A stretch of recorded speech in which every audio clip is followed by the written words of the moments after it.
ఇలాంటి సిచ్యువేషన్ ని ఎలా డీల్ చేయాలో కూడా చైల్డ్ సైకాలజీ చెప్పేస్తుందండి.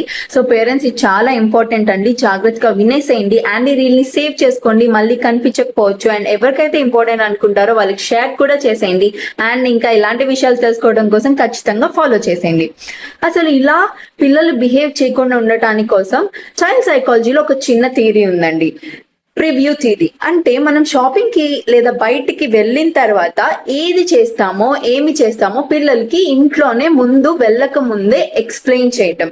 ఫర్ ఎగ్జాంపుల్, మనం ఇలా సూపర్ మార్కెట్కి వెళ్తున్నాం లేదా షాపింగ్ మాల్కి వెళ్తున్నాం. మనం ఇలా సూపర్ మార్కెట్కి వెళ్ళి గ్రాసరీస్ కొనుక్కుంటాం లేదా షాపింగ్కి వెళ్ళి బట్టలు కొనుక్కుంటాం. ఇలా కొనుక్కొని మనం వెనక్కి వచ్చేస్తాం. ఇట్లా ఏమేం జరుగుతుందో వాళ్ళకి ప్రివ్యూ ఇవ్వాలి అండ్ ఆల్సో ముందే బౌండరీ సెట్ చేయాలి.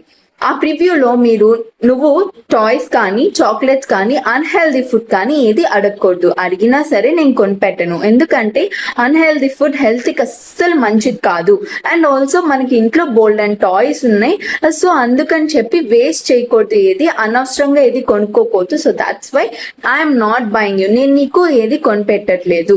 మనం షాపింగ్కి వెళ్తున్నాం, షాపింగ్ చేసుకొని వచ్చేస్తాం. మనం సూపర్ మార్కెట్కి వెళ్తున్నాం, అది దానిలో పని చూసుకొని వచ్చేస్తాం. ఇట్లా వాళ్ళకి ప్రివ్యూ ఇవ్వాలి. చాలా మంది పిల్లలు తెలివితేటలు ఉపయోగించి ఇంట్లో ఓకే అంటారు, అక్కడికి వెళ్ళిన తర్వాత మళ్ళీ ఏడవటం, కింద పడి దొల్లటం, ఇట్లా బిహేవ్ చేస్తారు. సో ఇలాంటి సిచ్యువేషన్ లో పిల్లలు ఐ కాంటాక్ట్ ఇచ్చి వాళ్ళని దగ్గరికి తీసుకొని వాళ్ళ పేరు పెట్టి పిలిచి, నాన్న నేను ఆల్రెడీ నీకు ఇంట్లో చెప్పాను కదా నేను కొనిపెట్టను అని, సో వద్దు నాన్న అని చెప్పి వాళ్ళని తీసుకొని వెళ్ళండి. ఇట్లా 2-3 టైమ్స్ చేస్తూ ఉండగా వాళ్ళకి అర్థమవుతుంది. ఇది బేసికల్లీ ఏజ్ 2 years నుంచి ఏజ్ 10 years వరకు ఇట్లా ఈ థియరీ అనేది ఫాలో అవ్వచ్చు.